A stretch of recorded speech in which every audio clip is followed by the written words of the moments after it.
The email found me in the middle of a pre-dawn patrol, the Afghan dust clinging to my uniform like a second skin. It wasn't from HQ or my wife Sarah. It was from Aunt Carol, my mom's sister, back in Ohio. Her subject line was vague. Urgent family matter. Call me. My name is Staff Sergeant Ben Hammer Hayes, 38 years old, a logistics NCO with the 101st Airborne. I'd been in theater for 7 months, focused on keeping our convoys rolling and our guys supplied. Family matters were handled by Sarah, or pushed to my infrequent R&R. But Aunt Carol didn't send urgent emails unless something was truly wrong. I finally got a secure line to Aunt Carol 2 days later, squeezing it in after a grueling 16-hour shift. Her voice was strained, hesitant. Ben, it's about the lake house. And Mark. The lake house. Our family's escape, deep in the Kentucky woods. My late grandfather had left it to me, my older sister Emily, and my younger brother Mark, in equal shares. It was supposed to be our future, a place for family gatherings once I retired, maybe even a rental property to supplement my military pension. Mark, always a dreamer but short on funds, lived there, supposedly managing it, contributing what he could. I'd trusted him. We all had, Aunt Carol explained. Mark had taken out a substantial equity loan against the lake house, not with my signature forged, but by using a decades-old clause in Grandpa's original will that allowed any inheritor residing there to secure funds for property improvement and upkeep, provided others were informed. Mark hadn't informed anyone. The loan was for $60,000, and he'd used the entire sum to cover personal debts from a failed online venture. The bank had just sent a notice of impending default.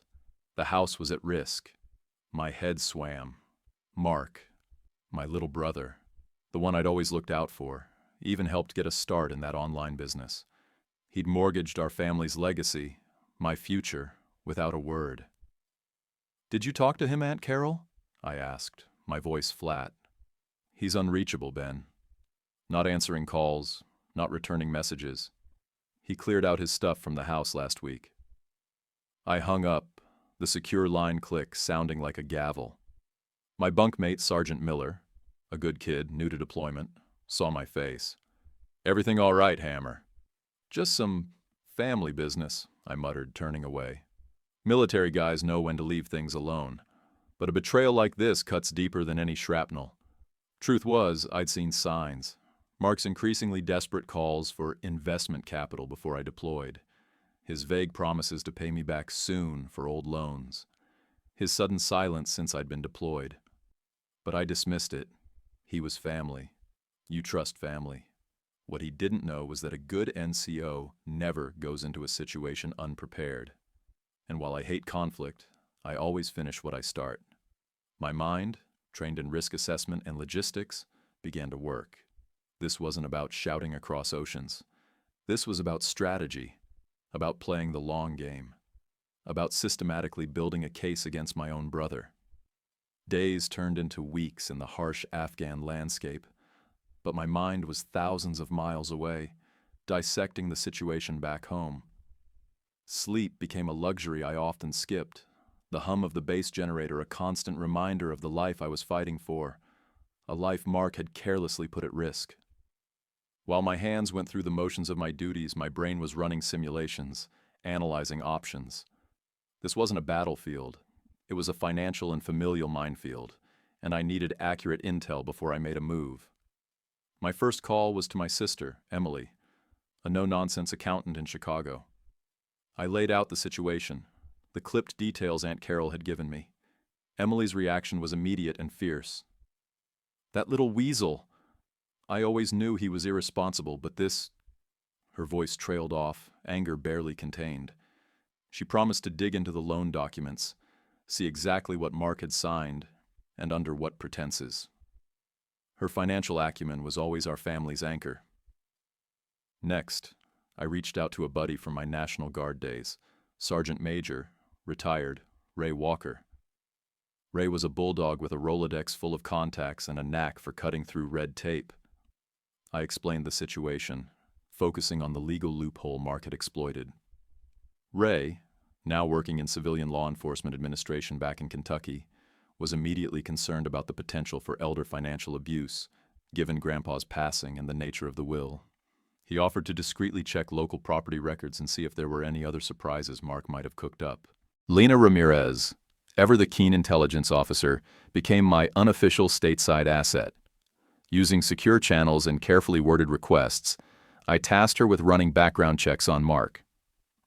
Not for criminal activity initially, but for any recent significant financial transactions, new addresses, or known associates. Her access to databases and her understanding of how to piece together seemingly disparate information was invaluable. The pieces started to trickle in, painting a clearer and uglier picture. Emily discovered the loan documents were indeed legitimate, based on the will's wording, a loophole none of us had fully appreciated in our younger years. However, the stated purpose of the loan, property improvement, seemed highly dubious. There were no invoices for renovations, no permits filed for construction, nothing to suggest the money had gone into the upkeep of the lake house. Ray's contacts at the county clerk's office revealed that Mark had not only taken out the equity loan, but had also filed paperwork to transfer his share of the property into a newly formed LLC just weeks before disappearing. This smelled less like desperation and more like calculated asset maneuvering. Lena's intel painted the most damning picture. Mark had been heavily involved in a series of increasingly risky online ventures, racking up significant debts. The $60,000 loan perfectly matched the outstanding balance on one of these ventures, a failed cryptocurrency scheme. His disappearance coincided with several angry posts from investors online demanding their money back. It became chillingly clear. Mark hadn't just made a bad decision. He'd systematically leveraged our family's trust and a poorly worded will to bail himself out of his own mess, leaving the rest of us to face the consequences. The anger intensified, but it was now tempered with a grim focus. This wasn't about emotion. It was about dismantling a carefully constructed deception. I started compiling everything. Emily's financial analysis, Ray's property record findings, Lena's background intel. I was building a digital dossier, a virtual blueprint of Mark's betrayal. What he didn't realize was that in the age of digital trails and interconnected information, running wasn't the same as disappearing. And a good logistics NCO knows exactly how to track a target and secure an objective, no matter the terrain. The battlefield had just shifted stateside. The plane touching down at Fort Campbell felt different this time. No relief, no euphoria, just a heavy sense of purpose. My deployment was over, but the real fight was just beginning. The dusty TOC and the constant hum of generators were replaced by the humid Kentucky air and the quiet hum of my rental car as I drove towards the familiar road to the lake house. I hadn't told Mark I was coming back. Emily advised against it. We needed to control the information, just like on a mission. I settled into a small motel in the nearest town, not the lake house itself. The first order of business was linking up with my sister Emily.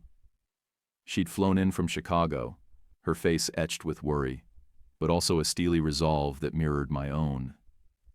We spent hours in a quiet diner booth, poring over the documents I'd had sent home, the loan papers, the property transfer to Mark's LLC, the alarming interest rates, and Lena's detailed financial summary of Mark's failed ventures. Emily, the accountant, laid out the numbers, cold and undeniable. The house was weeks from foreclosure. "He drained it, Ben," she whispered, pointing to the spreadsheets.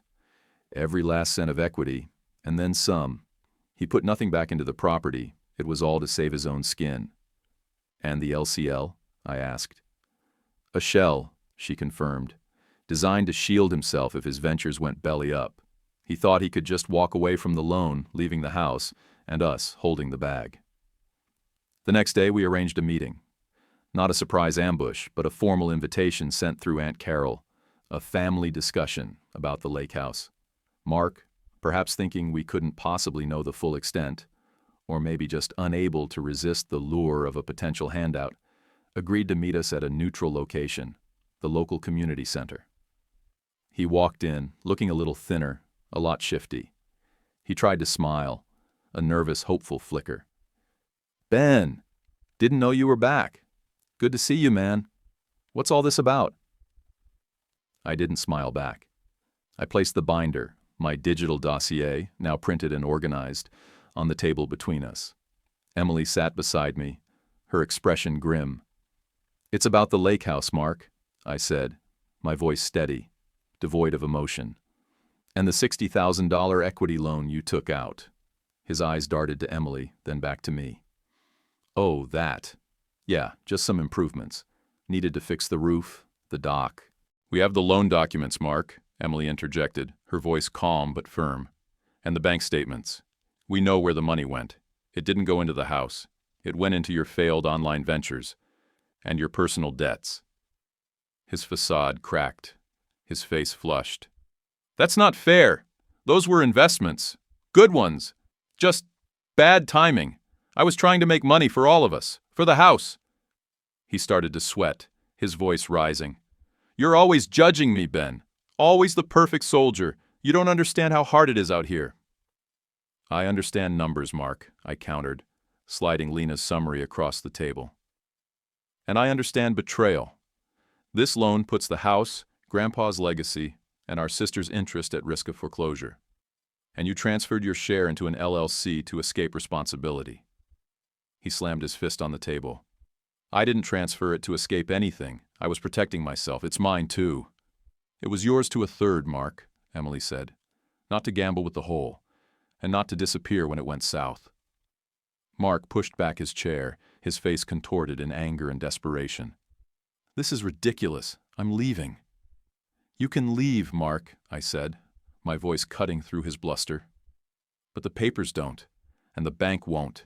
The clock is ticking on that default, and we're not going to let you walk away from the mess you made. Not this time." Mark's hasty exit from the community center didn't surprise me. It was a classic evasion tactic, something I'd seen countless times from targets trying to disappear. But unlike a battlefield, where targets could vanish into the night, here, the paper trail remained. And Emily and I knew exactly how to follow it. The very next day, we met with a local attorney specializing in property and family law. James, from my Army contacts, had recommended her, a no-nonsense woman named Ms. Davies. We laid out our digital dossier, the loan documents, the bank statements showing the diversion of funds to Mark's online ventures, the LLC transfer, and the impending foreclosure notice. Ms. Davies listened, her expression unreadable, occasionally making notes. "This is complex," she stated, "given the wording of your grandfather's will." Mark exploited a significant loophole. However, the lack of transparency, the diversion of funds from improvements to personal debt, and the timing of the LLC transfer, that all paints a very clear picture of bad faith. Our first official move was to file a formal legal injunction to halt the foreclosure process. This would buy us time. Simultaneously, Ms. Davies sent official notifications to the bank, challenging the legitimacy of the loan's purpose and freezing any further draws on the equity line. This was my objective: secure the asset.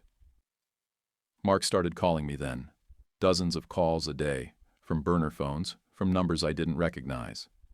I let them all go to voicemail. His messages spiraled from anger, "You're ruining my life, Ben," to desperation, "Please, just talk to me, I can fix this," to pleading, "I'm family, Ben." The desperation in his voice was raw, but it didn't pierce the wall of resolve I'd built. Emily, however, wasn't so immune. "He called me crying last night, Ben," she said, her voice shaking slightly over the phone. "Said he has nowhere to go. Said he's losing everything." "He put us in this position, Em," I reminded her gently, my own voice steady. "He chose this path. We're just making sure he faces the consequences, so Grandpa's legacy isn't erased." Soon, the impact on Mark became evident. With the equity line frozen and the bank now scrutinizing his actions, his ability to get new loans or credit vanished. His online creditors, alerted by the activity surrounding the lake house, intensified their pursuit.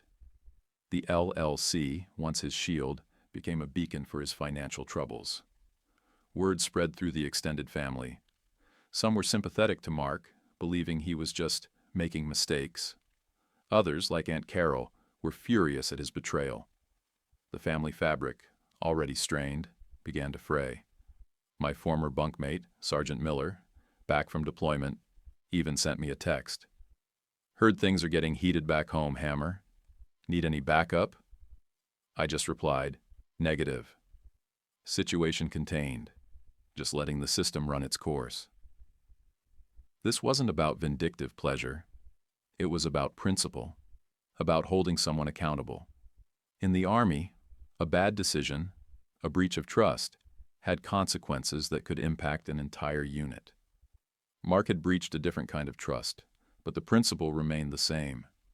He thought he could outrun his choices, but I was tightening the perimeter, and the only way out was through. The legal process, much like a protracted and complex military campaign, proceeded through its meticulously executed phases.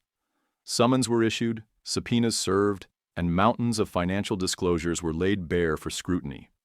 Ms. Davies, our attorney, a relentless force in the courtroom, systematically presented the unassailable evidence we'd compiled. Every diverted dollar, every suspicious online transaction, every evasive communication Mark had ignored. She methodically dismantled his every flimsy defense, showing with cold, irrefutable logic how the property improvement loan was a deliberate, calculated funnel for his spiraling personal debts. Mark's arguments, once loud and defiant in the community center, became strained whispers, then desperate pleas, finally collapsing into a sullen, defeated silence as the weight of proof crushed his denials. The courtroom, often an impersonal arena, felt deeply personal, a stark stage where family loyalty battled cold, hard numbers. Facing the undeniable documentation and the looming threat of severe financial judgments that would have ruined him for decades, perhaps even triggering a formal investigation into his online activities, Mark had no choice but to concede. The bank, presented with the clear case of bad faith and diverted funds, worked swiftly with Ms. Davies to restructure the loan. The original sacred intent of Grandpa's will, that the lake house serve as a cherished shared family legacy, a place of peace and continuity, was ultimately upheld, a victory that resonated deeply not just with me, but with Emily and Aunt Carol too. Mark's hastily formed LLC, once his personal financial shield, was formally dissolved, stripped of its deceptive purpose, and his unilateral claim to solely manage the property was irrevocably terminated. The consequence for Mark was stark, comprehensive, and absolute. He was legally compelled to acknowledge the full misuse of the loan funds and commit to a rigorous, structured repayment plan for his entire share, a burden he would now carry for years, all meticulously overseen by Ms. Davies and my vigilant sister Emily. His ability to access any further family assets was immediately rescinded, a clear boundary drawn. His once charming, albeit inherently irresponsible, financial reputation was irrevocably shattered, a tattered digital footprint of untrustworthiness that would follow him like a shadow. The online creditors he'd tried so desperately to outrun, the very source of his undoing, finally caught up. Their demands now channeled through official legal channels, forcing him to confront the real-world fallout of his virtual gambles. His dream of easy money, of leveraging others' trust for quick personal wins, had not just collapsed. It had been systematically dismantled, brick by painful brick. The family fabric, however, proved a far more delicate and enduring repair. The rifts were deep. Some relatives, swayed by Mark's desperate pleas or unwilling to accept the harsh truth, distanced themselves from us, whispering accusations that we were too hard on him, that family sticks together. Others tried to broker an impossible peace, urging forgiveness without accountability, a concept I couldn't reconcile with the trust that had been violated. But the core trust in Mark, that fundamental bond of brotherhood built on shared childhoods and unspoken loyalties, was irrevocably broken. Emily, though deeply relieved the house was safe, carried a quiet, persistent sadness for the brother she had known, a lament for the person Mark might have been had he chosen integrity. Aunt Carol, pragmatic and deeply disappointed, simply shook her head, lamenting the shattered innocence and the bitter lesson learned. The once vibrant Sunday dinners, once filled with laughter and easy banter, now carried an unspoken tension, a palpable void where Mark used to be. For me, the finality of the legal battle brought a unique kind of peace. It wasn't the roaring, visceral satisfaction of a direct hit on an enemy, the kind you felt after a successfully executed mission overseas, adrenaline pumping. Number. This was the quiet, profound fulfillment of a complex operation accomplished on a different kind of battlefield, a personal one. Justice, civilian style, had been served, not with a weapon, but with unwavering resolve, meticulously gathered truth, and the disciplined application of the rule of law. I hadn't sought to utterly destroy Mark, but to hold him accountable for the devastating, far-reaching consequences of his choices. He had fundamentally underestimated the resolve of a soldier, trained not just for combat, but for the unforgiving precision of strategy, for patience, for the long game, even when that game played out on the home front, among those you loved. I spent a full season at the lake house after the final papers were signed, watching the leaves turn from vibrant green to fiery red, then gold, and finally fall, symbolizing a new cycle. It felt different now, no longer shadowed by Mark's betrayal, but imbued with the spirit of Grandpa's enduring legacy, a place reborn. Sarah came to visit every weekend, and we walked the familiar paths, talking for hours about our future, the life we would build after the Army, a life of quiet purpose and earned peace. The house was saved, its integrity and its promise as a family retreat fully intact. I eventually took my retirement from the Army, concluding 2 decades of service. 20 years of countless missions completed, integrity maintained, leadership honed. It was enough. The discipline forged in deployments, the meticulous planning, the calm under extreme pressure.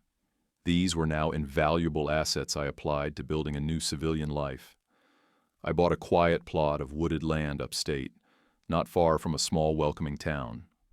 I started doing carpentry work for locals, building decks, renovating kitchens, finding a steady, therapeutic rhythm in the smell of sawdust and fresh-cut lumber. It kept my hands busy and my mind clear, providing a satisfying income that complemented my military pension. I adopted a loyal German Shepherd mix from a shelter, named him Scout, a silent, constant companion who patrolled my new perimeter with unwavering loyalty. Mark, I learned through occasional terse updates from Emily, eventually got a menial job in a different town, working quietly to pay off his debts. He rarely contacted us, and when he did, his messages were brief, devoid of the old bravado. The family dynamic had shifted permanently, a landscape forever altered by the seismic event of his choices.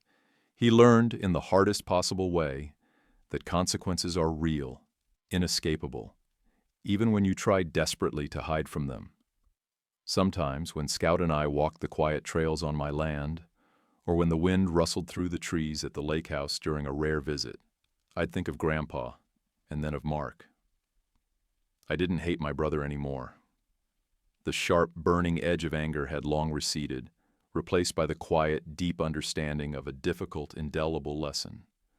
My path forward was clear, unobstructed, free from the crushing weight of unspoken betrayal. I had protected what was mine, not with a weapon, but with unwavering resolve, an unbreakable spirit, and the meticulous, unyielding application of truth. And sometimes, especially in this life, when the stakes are personal and the wounds run deep, that's the most powerful victory of all.